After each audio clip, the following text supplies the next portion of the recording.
Hello, I know this video is far overdue, but I'm finally getting around to it. This is Martin's Diamond time trial bike. Now, before we go further into it, let me explain a few things. So, for those of you who don't know, Martin is the guy I crewed for Race Across America, and he's the 2016 Masters Division winner. Also, Diamond is a bike manufacturing company that's actually out of Iowa. And Martin got to go to the factory and help pick out the carbon layups that he wanted and what kind of bike he actually wanted. So, this is an entirely custom bike and it's quite unique. So, let's get through it. So, starting in the cockpit, you have kind of a typical aero bar setup. Although the slight cocking of the handles actually makes it quite comfortable. Tipping out there with SRAM 2x10 shifters.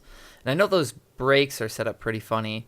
Martin is unique and he does like his brakes turned in that way. Then coming down, there's a very aerodynamic fork that actually bows out around the wheel. And it's just a kind of typical triple bladed aero spoke with Continental GP4000s, very common racer favorite as far as I know for road racers. One really cool, unique feature about this, you have direct mount brakes and you have a magnetic cover. So it just comes on and off, very simple like that. Just pops right back into place. Just to keep things just a little bit more aerodynamic. As you can tell, this bike's all about aerodynamics. Now, it actually has a pivot point where you see that bolt. And so it's kind of like a soft ride, but as far as I know, it doesn't bow down, but it allows for movement up. I don't know the exact science behind it, but it's not bad like your knees, like the old soft ride suspensions. But following down through the frame, you have just a very aerodynamic down tube. Lightning cranks on there, which are one of the lightest cranksets you can get, with a compact 50-34 on there. Martin's kind of a spinner, plus this is kind of an endurance race.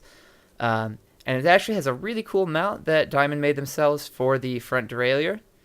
And then, of course, saying made in the USA, Martin's still running Speedplay Frog pedals on there. And again, SRAM taking care of the rear derailleur here with the force. And that's on an alloy cassette that has some sort of magnesium coating on it that makes it stronger and good for endurance ride. This bike does look kind of goofy because it doesn't have any seat stays, but it is quite unique and still quite stiff. For those of you wondering, that's the back brake for you, tucked underneath there. Again, everything's all about aerodynamics. So again, this is the bike that Martin used to great effect during RAM for any of his long and flat sections.